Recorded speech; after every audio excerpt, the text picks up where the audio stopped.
I've had a lot of issues with confidence, with self-love, with all the things, to be honest. Like from childhood, from being bullied at school, from what I went through with the blooming roller coaster that has been my life. There have been some things that I carried, that I believed about myself that weren't true.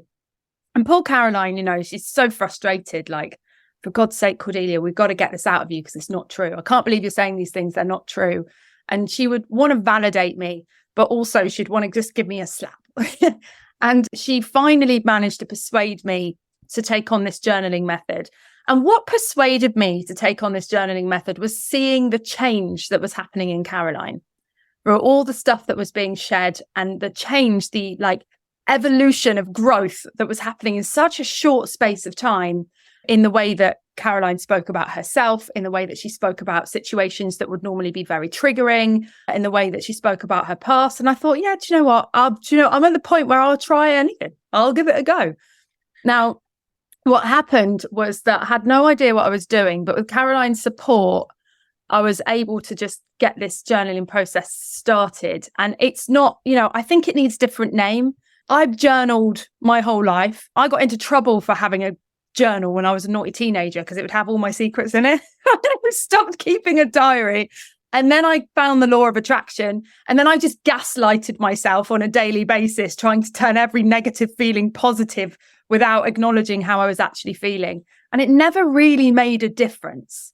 This process it's changed my life. It really, really has. And no one better to walk you through it than Caroline, because she really has learned this. And not only learnt it and done it herself and achieved great things with it, but then has taught me and also other friends of ours how to use it. And it's making a lot of difference. So the Placeholder Journaling Process, that actually made me really emotional. I'm so sensitive to that. I'm like, oh, and the reason it made me emotional was because I really felt that change. So I really started putting this into action in February. I've got this whole timeline because I was there's very specific dates where I started to put this into place. And I know that the change happened, big, profound changes happened in my life from February 22nd. And I know that May 22nd, I had broken ribs and I was in Warsaw with Cordelia. And I was like, oh my goodness, it's been 3 months. I cannot believe this is how I feel. I cannot believe it. So basically, I want you to think about something that comes back at you all the time. I don't know if any of you have those situations where you're like, thank goodness I've got past this horrible thing. And then you find yourself back in the midst of that suffering again. And you're like, I don't know, for me, it felt like, white feather. For me, it felt like an actual nightmare. I remember sometimes I would get into they would always come back, these repeated phases. For me, it always came back to men and relationships personally. I would always get back into this feeling of dread. It was this feeling of oh my God, I'm back here again. I'm back here in the nightmare. And it felt like a walking, living nightmare. And I would feel so much relief when, a few months had passed or whatever, and I was feeling back to my normal self again. But lo and behold, not very long later, something else, I would get back into the same, not necessarily the exact same situation, but it felt like the same situation. And the feelings were like dread and nightmarish for me. On top of that, I also had a lot of anxiety and I also had depression. And I only knew I had anxiety and depression because I went to a therapist and we were talking things through. And I did this whole checklist thing. And she's like, oh yeah, so you've got anxiety and depression. I was like, wow, I did not know that. My baseline of life was anxious and depressed, basically. And what happened was I learned a couple of techniques and really put them into action this February, because I kind of came back to another situation where I felt absolute dread and hell. And I felt like I was in a nightmare again. And I was like, okay, rubber meets the road here. I can't do this anymore. I'm willing to try anything.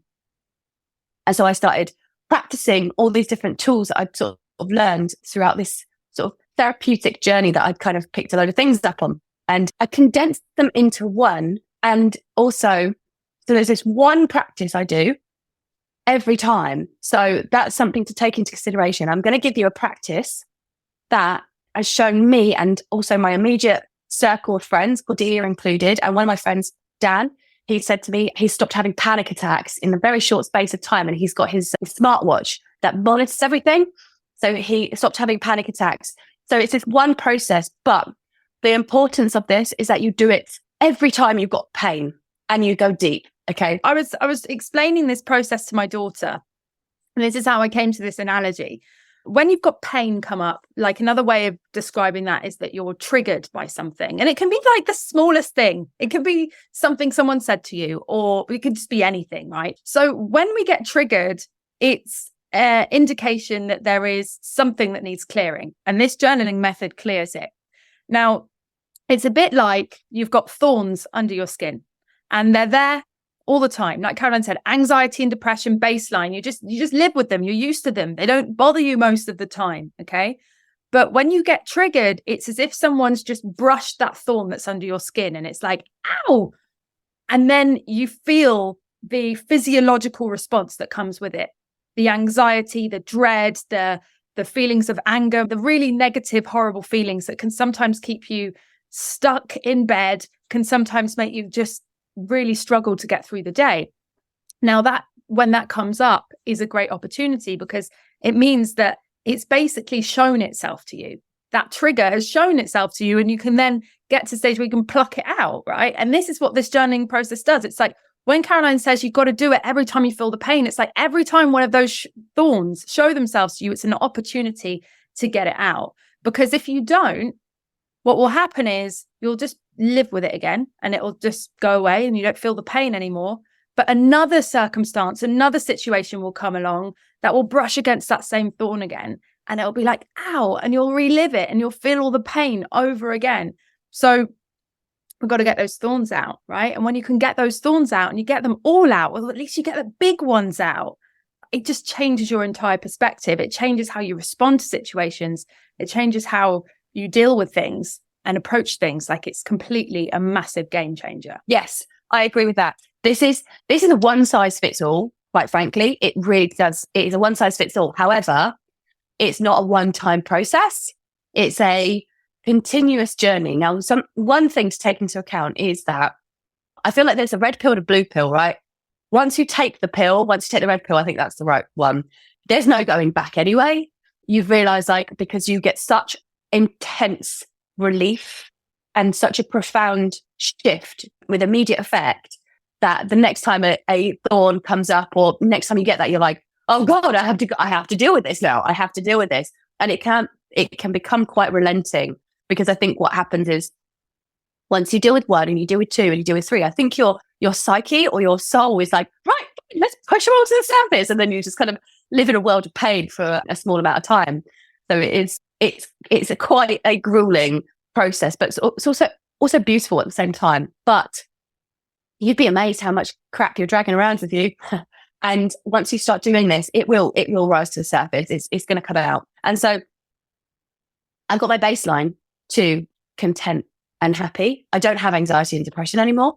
So anytime I feel less than content, I know there's something I need to work on. And I can often dig those thorns out.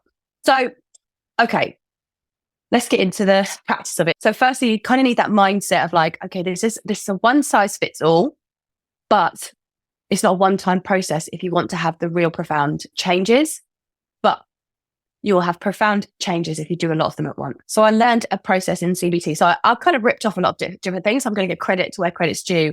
I did this CBT process, which is cognitive behavior therapy process, with a therapist. And it took us 12 weeks of working through my sort of crap to get me to this stage where I was like, oh, I see how I can apply this very methodical step-by-step process on myself to remove thorns. And it worked really, really well. However, there were a few setbacks with that. One, you can't really go that deep with a therapist as much as you like to think you can. I think a therapist's job really is to facilitate bringing up of the thorns, right? They do a really good job of helping you find the thorns. One of the big problems that Cordelia and I had was that we're like, I know there's a thorn, I just can't identify where it is. Like, I can feel it. I can feel like the stress and the pain, but I can't quite feel it. So a therapist's job is really good at helping you identify where the thorn is. But then the work is on yourself. You have to go and you have to do this work yourself.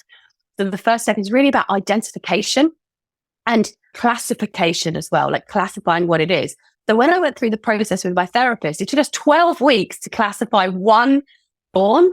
And I did not go deep enough with that process that she gave me on how to deal with the thorn to remove it fully. So here's the next thing we need to realize. I like to call it the ugly cry. Okay. So the way you identify your thorn is you want to get to a place where you really are hurting over it. And I think it's quite cathartic. And I want to also kind of caveat this, if like, you know, if you're really struggling with something, do see like clinical help, because I'm not licensed in any way.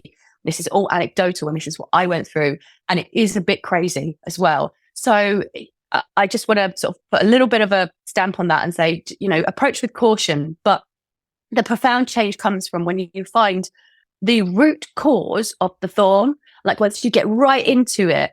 And what I found was once I classified it, I'm kind of journaling, I'm kind of figuring it out. I'm asking myself lots of questions. So that will be the first bit, is you're asking yourself questions about what this trigger means. I would not start processing, which is the next stage. I would not start processing until I get to a stage where I'm like, ow, oh my goodness. And I'm kind of sobbing. That was my first stage. I don't really need to get there anymore. I got all the sobs out, I would like to say. But to start with, especially if you're in this cycle where you keep coming back to like this one feeling, this one horrible circumstance, this one thing keeps coming up to you, and it's a big feeling like anger, dread, shame, guilt, like these really big, painful, nightmarish feelings. There's some real ugly crying to do, basically. That's kind of what I called it. My masculine friend liked to call it the sword of the chest. I don't know how deeply he went, but he was like, I don't call it that. I call it the sword in the chest. And I'm like, okay, I don't know what that means for you. But basically, you will know. So sometimes when Cordelia and I were like trying to figure it out, she was like, I haven't got it, because you just know when you hit it. And even when these are the most sensitive ones at first, like the big ones kind of, there are different levels of pain, but you just know when you've hit the nail on the head. You know when you've got it. So you're looking for that. So that's the first step. When we're identifying and classifying, what you really want to do is you kind of just go, okay, I've got this trigger. I've got this, so I like to say an activating trigger. This event happened and right away I'm feeling, I don't know, let's say I've got a knot in my stomach. Straight away I've got this knot in my stomach and I'm now walking around with a knot in my stomach. And I don't know really why. Just someone said something. Here's an example for you. I remember I was driving in my, and this actually sounds a bit shallow actually, but it's the one that came to my head. So c'est la vie, this is what we're going to talk about. And this is another thing as well. You've got to be really petty. Like a lot of these thorns, they're beliefs about yourself that you really don't want to believe about yourself. Like you've got to be petty. You've got to be childish. You've got to be like shallow. You've got to be, it kind of like goes, oh, wow. So you want to so you've got this trigger, right? And you want to bring yourself back to that. So you've got this activating trigger. So one day I was in the car with my sister and I saw a fancy white car drive past me, and my ex had driven the same car, but I didn't know that. But I just knew I could make the connection, and I felt this pain. I felt this like dread in me, and I was like, oh, God, what? Just takes looking at the same kind of car of my ex to feel this pain, and it was to do with the fanciness of it. And when I got into it, it's because I felt like he could provide me security, and the fanciness of the car kind of represented security for me. And so I was like, oh, and I didn't really want to admit that to myself, that like that was kind of in that relationship, at least, that was important to me. Like he was a bit flash, he had money, and I was like, okay, that's fine, I'm safe. And obviously it wasn't safe because the relationship fell apart and it was an absolute nightmare, and it brought me back to this place of dread. It was anything but safe.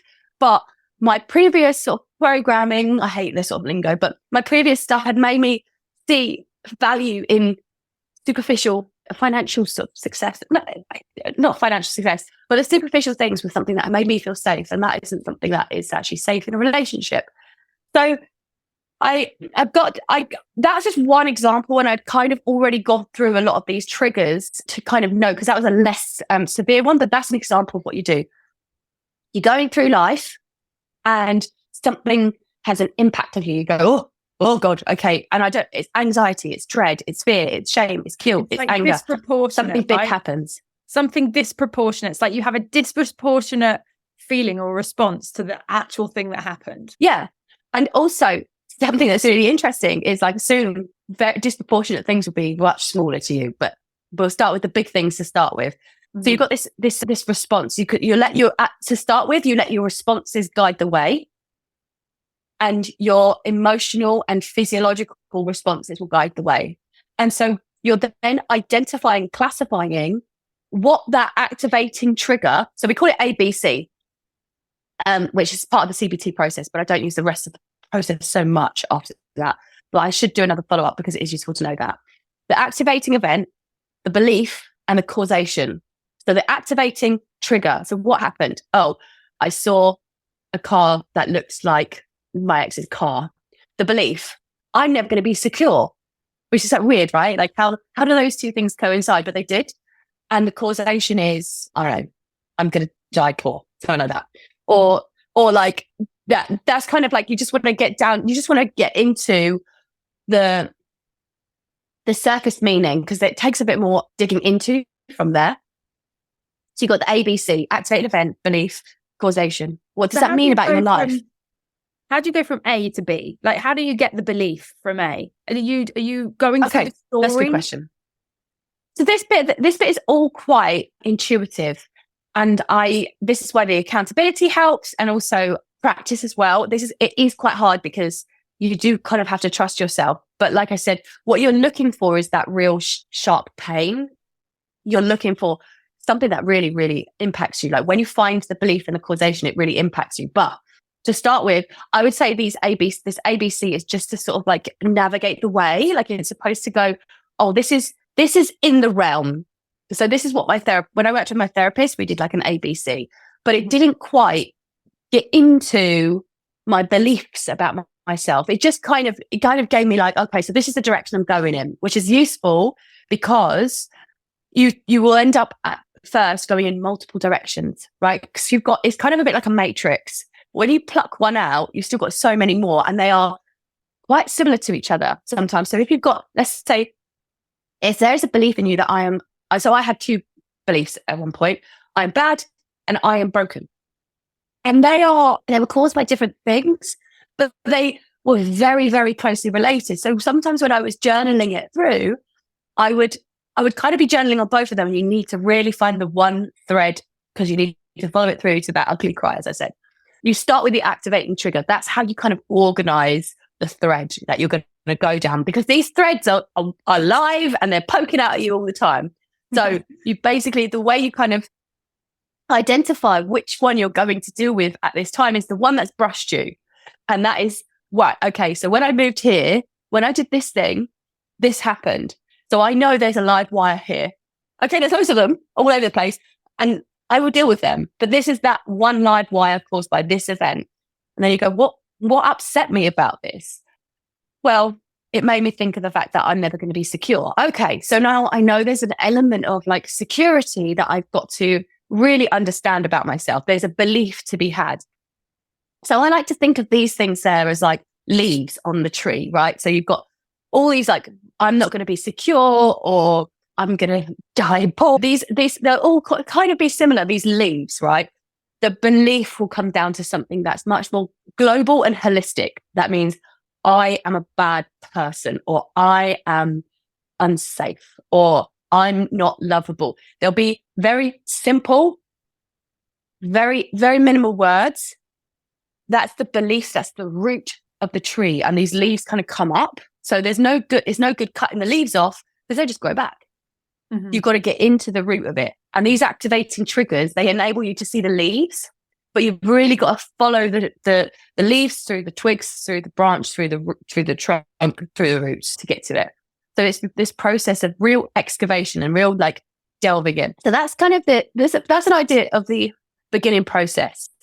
So you go activate trigger, belief, causation, to give you a sort of a map of where you're going. Now, some problems with this. Let's start with that. Like I said, it's a bit of a matrix. You've got lots of different things going on. What I found is when I was journaling on one problem, I was kind of be journaling on two. And what happens is I believe it's your ego. It's very, very challenging for you to get to the root, because what it does is it messes with your identity. So I think Cordelia and I can both account for that. Is like my identity really changed, which is hard to sort of, if I was listening to this, I would not have really understood what that meant or resonated with it. It's really a personal experience that no words can really, really share what that means. But what happens is our identity has been formed to protect us from danger. And what we have been wired to believe is dangerous is hardwired into us to keep us alive. And your ego is the construction of this identity that's designed to keep you alive. And so by you going through this process, you are threatening your very existence.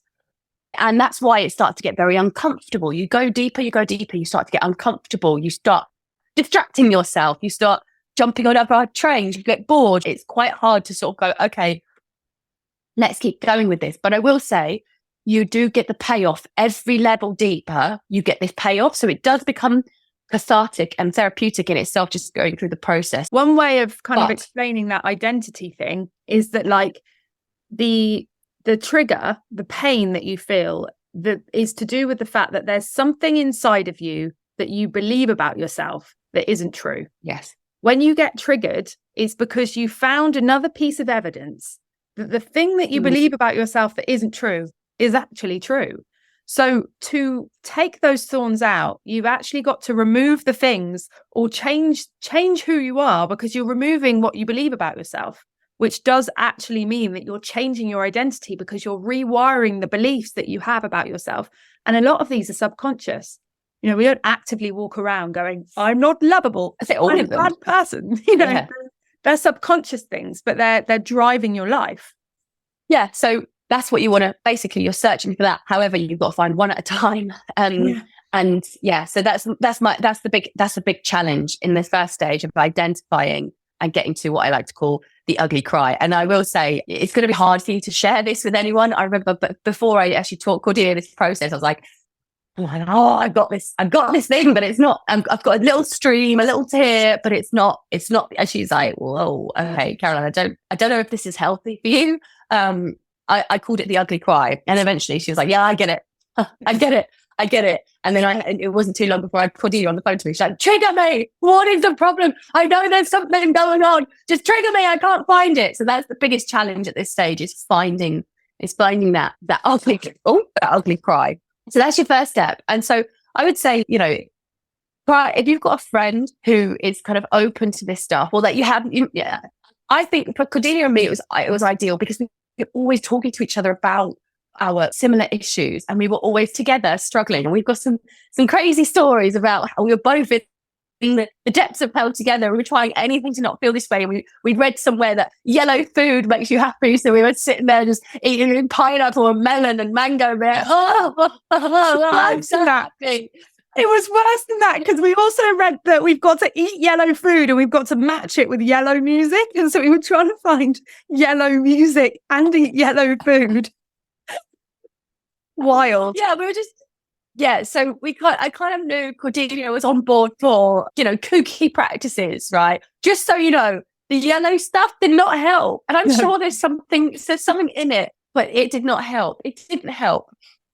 I will say this, actually, that since I've cleared out a lot of these thorns, I'll say I am in a much better place to, let's say, air quotes, quote unquote, manifest things I want, because I'm open and I don't have as many negative beliefs about myself. And if I want something and I go towards it and something stops me, I know that there's a limiting belief in there. So it's very much, you could be much more intentional about your life, but that it is another stage. But so this is like the clearing out stage. So you become a vessel and you get to make more choices. It's really empowering.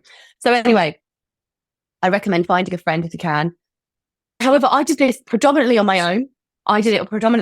Because I just had enough and I'd found a few thorns. So here's how it kind of went. You know, do the activating trigger, the belief, the causation, and you kind of go, yeah, that's not that big. That's not that big a deal. What's really going on? And you keep asking yourself.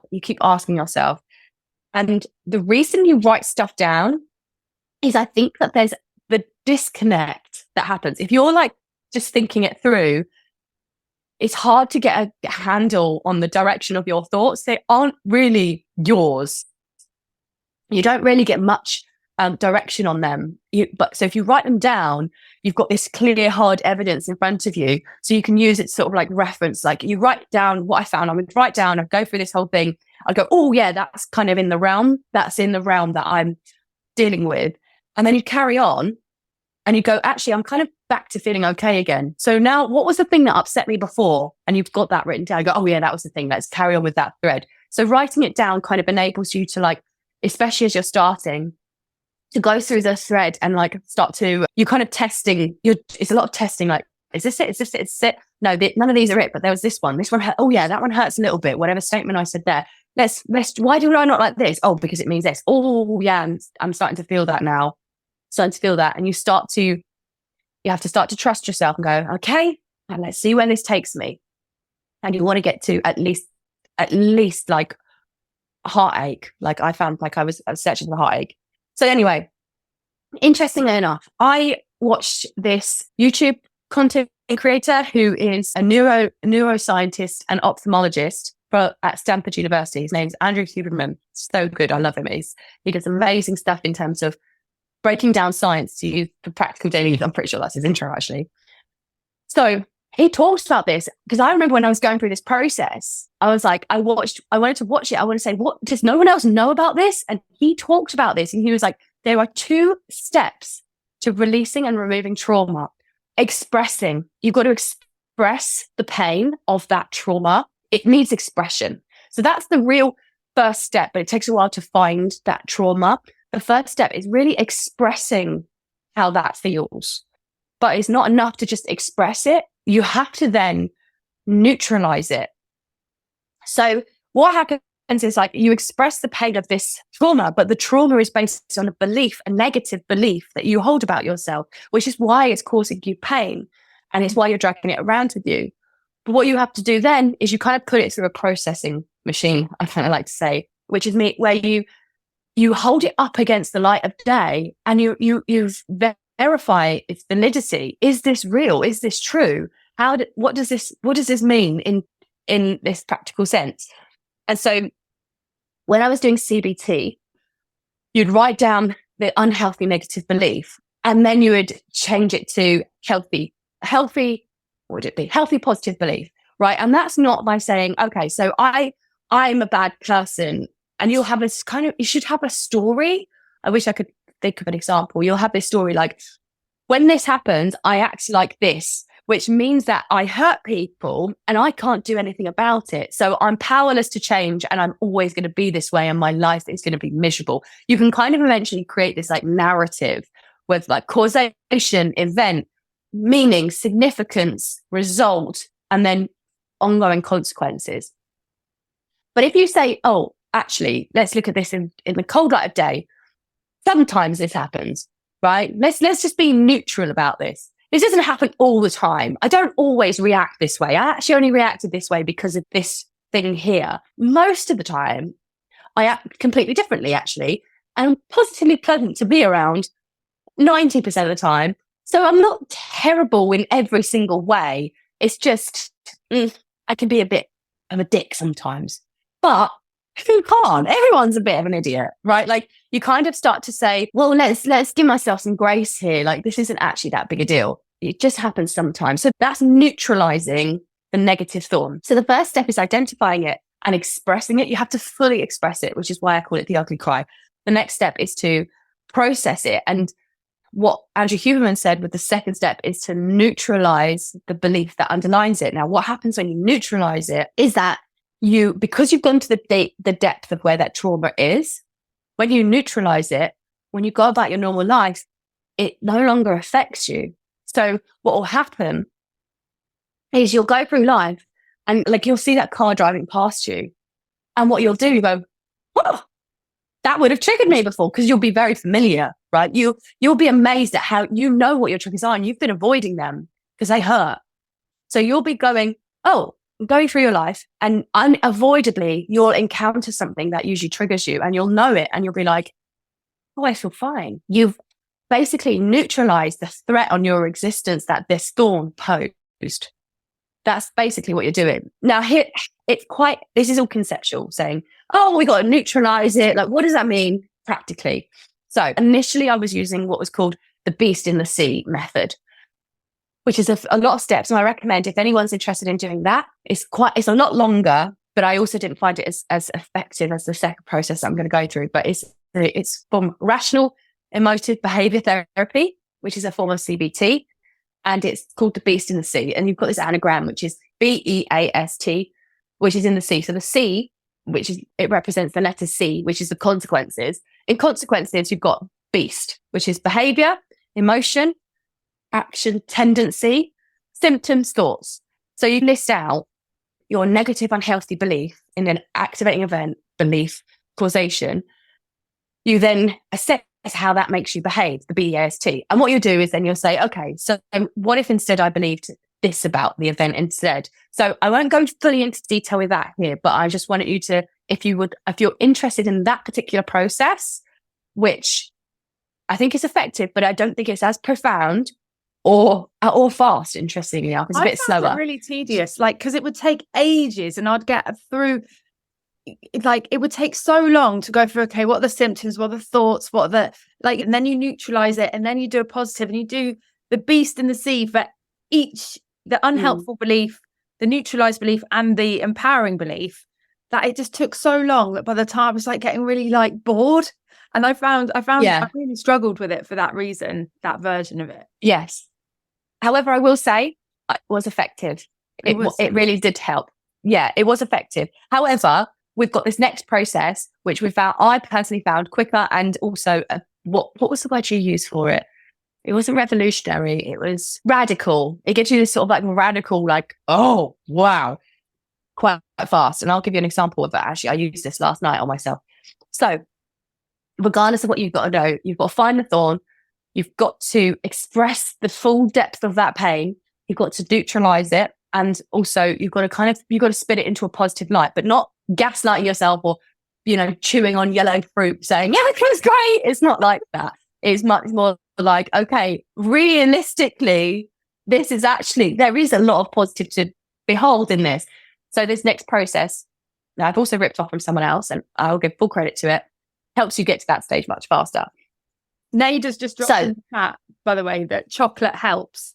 And I think that's a really amazing moment to just add in that, yeah, do you know what? Chocolate helps, validation helps. Sometimes alcohol helps, sometimes it makes it worse. But the point of this is that when me and Caroline were trying to find we had the trigger, right? The trigger's obvious. Like someone said something to me and it upset me. That's the obvious thing, right? But the belief that we hold, like, because they said that to me, it's triggered me because I believe this about myself. That's the hard bit to access. However, the trigger is a gift because the trigger means the thorn is surface of the skin. It's easier to find. And if you eat chocolate, if you eat ice cream, if you just distract yourself with the TV, if you are too busy to do this process, well, what will happen is it will just bury itself again. And it's like someone just dumps a load of concrete on top of it. And it's so difficult to access, which, by the way, is one of the things I find maybe is why it took you 12 weeks at therapy, is that, well, at your allotted therapy time that you've got in the diary, you're not necessarily triggered. And so it's almost like a big flipping excavation thing that you've got to do. You've got to get the bloody pneumatic drill out and try and really, really dig. And sometimes you just can't access the trigger. Like we had a situation where we had a team meeting. This must have been a year ago or at the start of the year. We had a team meeting and something was said on the team meeting that triggered me. And I was really upset, but I had to do the school run, I had to look after the kids. By the time I sat down to look at it, I couldn't access the pain anymore. It was gone. I had buried it. It was back under the concrete. So chocolate helps if you haven't got time to look into it and you need to bury it and you're okay with waiting for the next thing to trigger you again so that you've got the ability to access it. However, if you've got the time to go through this and you're dedicated to do this process, chocolate doesn't help, because what you need to do is you need to not soothe yourself. You need to not validate yourself. And so when me and Caroline were supporting each other in this process, the hardest part is finding the bit that you believe about yourself. Then you've got the process Caroline's about to walk you through, which is how to turn it around and remove that thorn. But you don't want someone who's going to validate you and go, what are you talking about? You're such a beautiful person. I think you're amazing. That doesn't help. You need someone that's going to be like, so what are you making that mean about yourself? Oh, so what happens when you think that? oh, so why is that a problem? So that you can try and get to the point of the thing that's like, ow, that's it. That's what it is. I'm not lovable, or that's what it is. Like everyone leaves, or, you know, whatever it is that you believe, right? And that's just wanted to add that in. So chocolate is suppressing it, which is helpful if that's required. But for this process, no validation, no distraction. Just look it in its face and try and figure out what it is. Yes. Yeah, I agree. And I've seen some comments in the chat about timeline therapy, and here's my sort of take on that. I think timeline therapy, I think that's kind of what they use in 12 steps and things like that, is because you go through all of your life, and then someone goes up, what's that little thing there? So I think that's really helpful for like a big day. But honestly, sometimes this process can take me an hour on one trigger.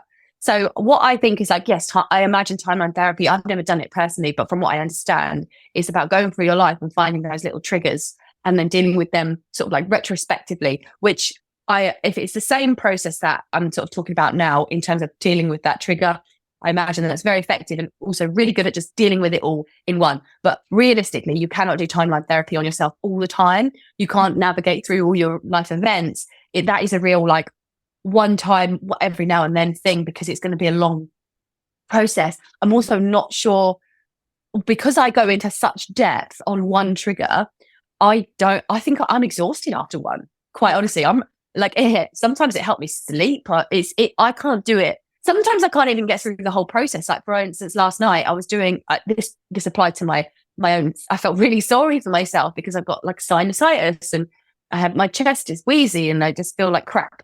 So I went through this process. I only got to like step 2 of what I'm about to go through now, because it's a long process. So I think in theory, timeline therapy must be amazing.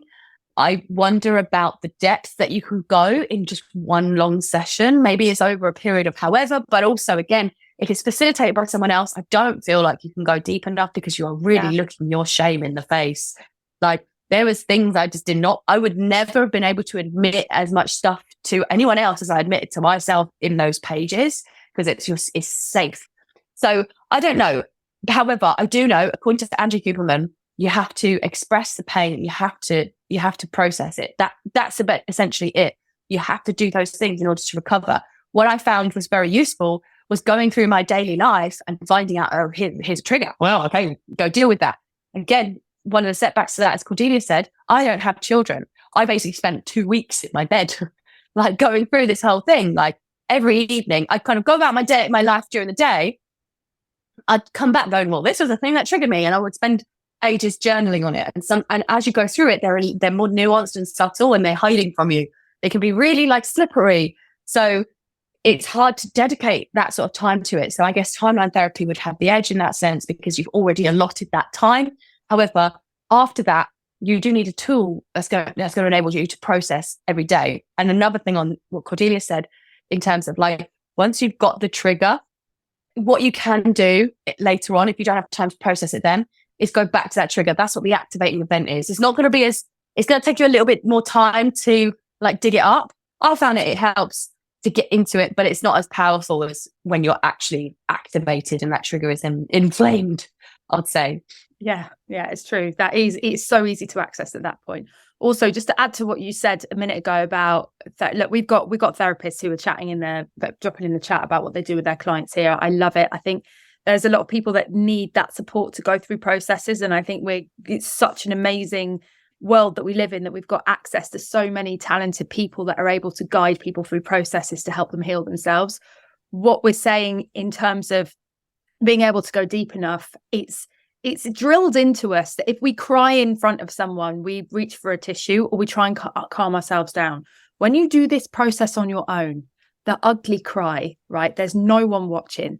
You can really like go to town. You can cry your eyes out, which, by the way, is why I don't want to do it around my kids. I don't want to traumatize them because they're seeing me crying. But there was one time where I cried solidly for an hour. Like I'm talking ugly crying for an hour, to the point by when I had finished, I had a splitting headache. I needed to put eye drops in and I needed to go to bed because I was in a right state. And I would not have done that in front of a therapist. I would not have even done that. Me and Caroline have been laid in bed together journaling, and I won't even go that deep in front of her. And she knows everything about me. So there's only so deep you will go in front of someone else, regardless of how close you are to that person or how much of a professional body that person is. When you do this process on your own, you do go 10 times deeper, 100%. Yes. Yeah, I completely agree with that. So what I'm going to say now is the process I use to process. Okay. I use Byron Katie, the work.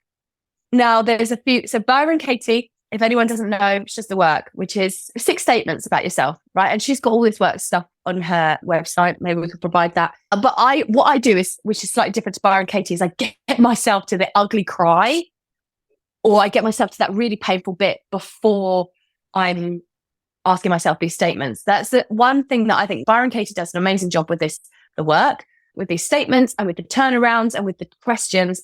However, there isn't an emphasis on the ugly cry, which I think is what makes it profound. I think the Byron Katie stuff can be really useful in day-to-day life, and you can whisper it quickly and just kind of soothe yourself in the instant. If you apply it to when you have really found that painful trigger, I find it to give you a radical change very fast. And here's why. I wish I've got, actually, you know what? I'm going to grab my journal, but I'm going to still talk. Whilst he does that. So the Byron Katie bit is really for after you have found the thing that you believe about yourself that isn't true. So you've got to get to the point where you've discovered, I'm not lovable. I'm not worthy of this. I'm not that. I'm not. You got that. You find that statement. You know you found it, and you know that it's true because you feel it. There's no other way of describing it. It's like, you know, as our friend said, the sword in the chest, or heartache, or the ugly cry. It's basically like it's like you get stabbed by emotion, you know, and that's when you know you found it. The Byron Katie process is amazing, but you've got to find the thing first, and that's actually the hardest part. This next part is the easy bit. The hardest part is finding it. This next part is the processing of it. And as Caroline said, they can be quite slippery. Right. Okay. I'm just going to quickly go through Byron Katie's process. Now, the focus of Byron Katie's, the work, is about other people.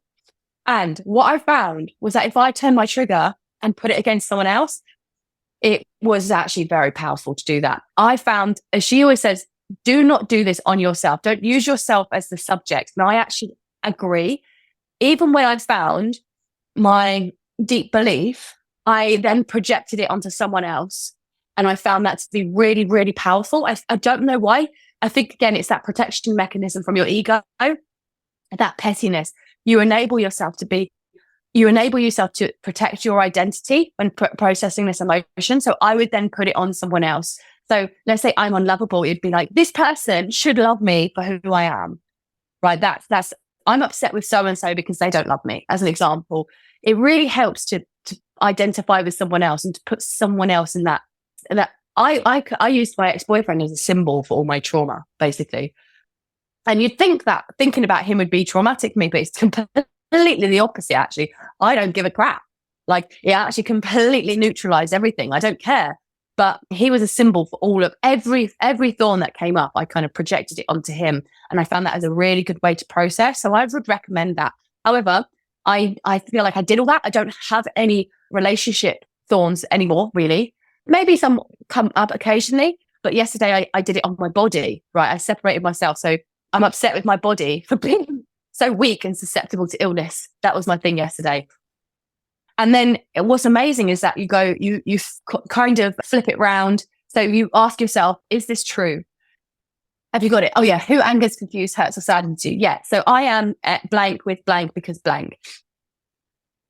It's really useful following that format. I don't know why, but it is. So I did that. And now that I've gone past the relationship stuff, yesterday I did it on I'm upset with my sinuses because they are blocked and they are ruining my life, as an example. Get to be really dramatic, really petty. That's what's really fun about this. I once went on a date. I can't remember actually what I said, but it was awful. I was so upset with this man because he had small shoulders. And I was like, he should have broad shoulders, God damn it. And I would never admit to myself under normal circumstances that is what I was upset about. But I was, and I know that's not very fair to say, whatever, but like I was really upset. I went on this date with someone and I had this really petty like thing. And I didn't really believe that. You know, the chemistry between us was off. His shoulders were absolutely fine. But in that moment, I felt really upset with his narrow shoulders. I don't know. So you go into these. So it's, I am upset with so-and-so because I want her to, so this is how I break it down. Like, I want her to change. I want X to do this. They shouldn't do this. I need this from them. I think they are. And I don't ever want to feel like X again. So Cordelia's put in that chat, so it sort of confused me. So it kind of breaks down to, I'm upset with X. I want them to X. They should X. I need them X. I think they are X. I never want to feel X again. And then you go back to, you've got these written down, and these will be written down from your place of having delved into the thorn, right? You've gone into the thorn, you're at the real trauma cry or whatever it is. You're now going through this, you've kind of projected it onto someone else. Then you ask yourself, is this true? Do I really believe this is true? How do I feel when I believe this thought to be true? Who would I be without this thought? And those questions, those are the meditative process. So what I do is I write it down and then I remember those questions. Is this true? You know, I remember the whole process, to be honest. The things that need to be written down are, like she says, these statements. And then you can kind of meditate on the rest. Although I do sometimes write down the answers to help me sort of like, I guess, clarify and process it. So you do those, you ask yourself those 4 questions, and then you flip it round, which is really weird. So you flip the meaning round, and you could do 4, I think, or 3. There could be 3 meanings. So as an example, I'm upset with my body, and this is about my body, not another person, but this is what I've got available to me right now. I'm upset with my body for being so weak and susceptible to illness. Turns into, I'm not upset with my body for being so weak and susceptible to illness. And the truth of the matter was, I wasn't upset with my body for being weak and susceptible to illness. It's my mind kind of telling me that, making up that story. Like so basically the activating trigger for me was all of my face around here was so sore and so painful, which I actually wrote down. And when I looked at it, I was like, oh yeah, it's actually not. That was really weird. That was a really weird one. But anyway, so the trigger for me was that my face hurt so much. It was really sore. There was a lot of pressure in my face. And what that meant was that, and I thought to myself, I'm so weak and I'm susceptible to illness, and it makes me feel very vulnerable, and it made me feel very it made me feel in danger, actually. I think I've got it down here. It made me feel like, oh, I'm hurtling towards my mortality just because I've got a bit of fucking pressure in my face. So I wasn't upset with my body for being so weak and susceptible to illness. And the next one is, I'm upset that my body's not so weak and susceptible to illness. And I'm like, well, how does that work? And then you have to go, okay, what's the opposite? Yeah. And then I go, actually, yeah, I haven't been ill for ages. Like, I've just got this one moment of like pressure in my face. And I'm like, the world's falling apart. It's awful. Oh my God, my mortality's at risk. Who's going to be at my funeral? And that's the thing that's causing me all the pain, is that I'm thinking about all those things. But really, my body's not. And I'm not, like, I'm upset. And maybe a part of me is upset. Like, I don't know, that most of the time I'm fine. And this one time, so I've got that comparison, you start to like tease out all these nuanced ideas. And there's more ways to turn it around as well. Like, and then you add like, I'm not upset with my body for not being this way. And like, you have to find the truth in those statements. And I will say this, they can seem a bit, what's the word? Like, they can seem nonsensical to a certain extent, right? These statements, when you flip them, you're like, that doesn't make sense, but you can make sense of it. Like you can go, actually, if I think about it this way, like, yeah, okay. And like, so for instance, I think I shouldn't feel so much pressure in my face because it hurts me. Now, that was one of the things I had. And I was like, I can't remember what it was, but it was like a really profound, like, oh yeah, like, I can't remember what it was, but I just phrased it in a different way. It's like, oh yeah, I said, I should feel it because it hurts me. the fact that it hurts me is like helping me understand something about my body. Like I need to rest. So you reverse that into that. The reversal can be really hard to find. From my perspective, though, just to sort of speak into these two, I see these as two separate things, because Byron Katie, that first thing that I've dropped in the chat, the 6 questions, I've just dropped it in the Facebook live stream as well. It's called the Judge Thy Neighbor worksheet, right? Where you get the 6 questions, 6 statements that you believe about someone else. And then you have to go through the 4 questions that I've just dropped underneath. Is it true? If the answer to that is yes, can you be absolutely certain that it's true? And then number 3 and 4 are, okay, who am I when I'm like that? And number 4 is, who would I be without that? Okay. But the Judge Thy Neighbor, I don't always use that. I often use the kind of like thing that Caroline was just talking about earlier, about the ABC, getting to the thing that I believe about myself that isn't true. And then I'll go straight into the 4 questions, the reversal, and the evidence as well, which I don't think you've spoken about yet, which is also important. Because I can only use the Judge Thy Neighbor if I'm angry with someone or if I'm blaming it on someone else. Really interesting, though, what you said about Byron Katie saying that you should always reflect it onto someone else. Super interesting.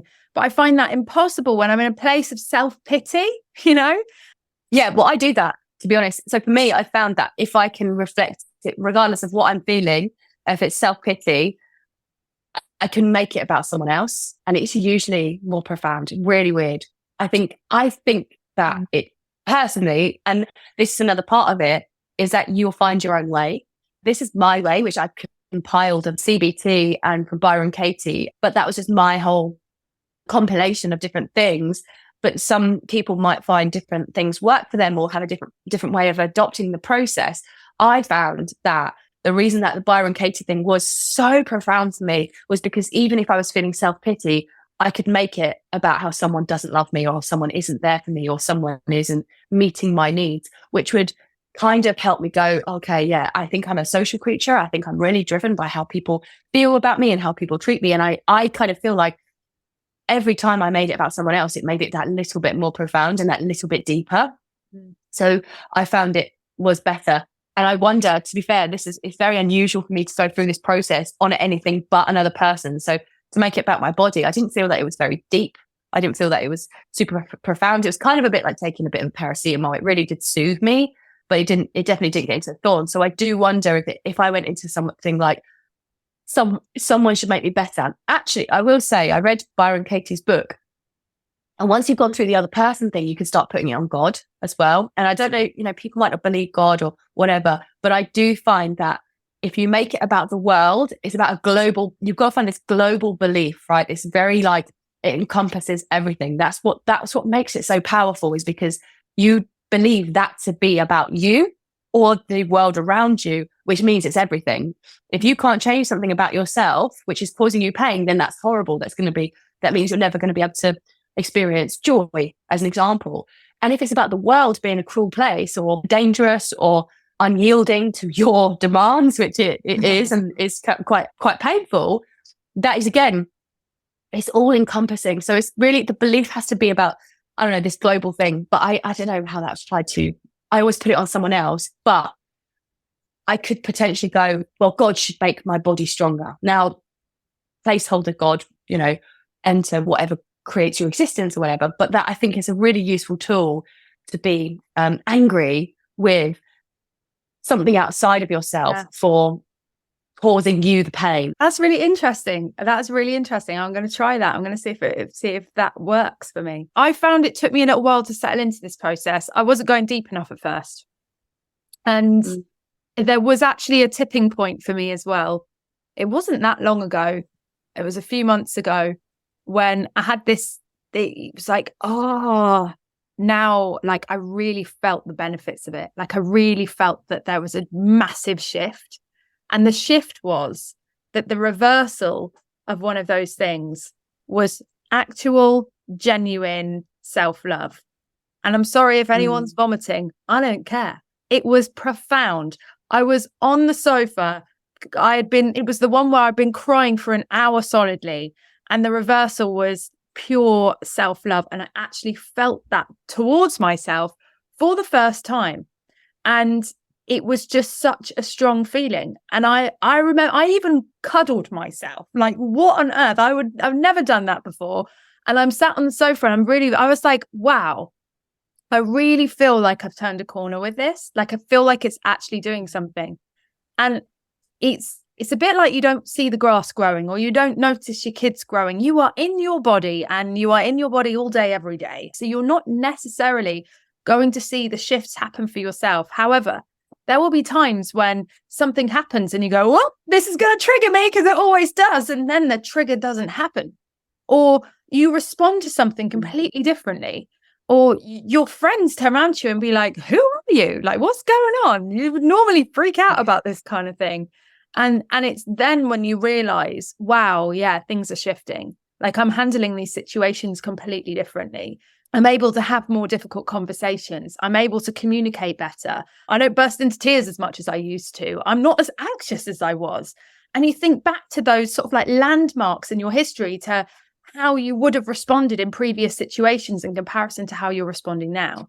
You know, maybe a relationship breaks down, or there's an argument that comes up, and you respond in a completely different way to how you would have done before. That's when you notice that you've changed. But what I wanted to say as well, there was a couple of things I wanted to say, which was really interesting, where the madness of my brain really kind of showed itself, which was then I had two opposing issues, right?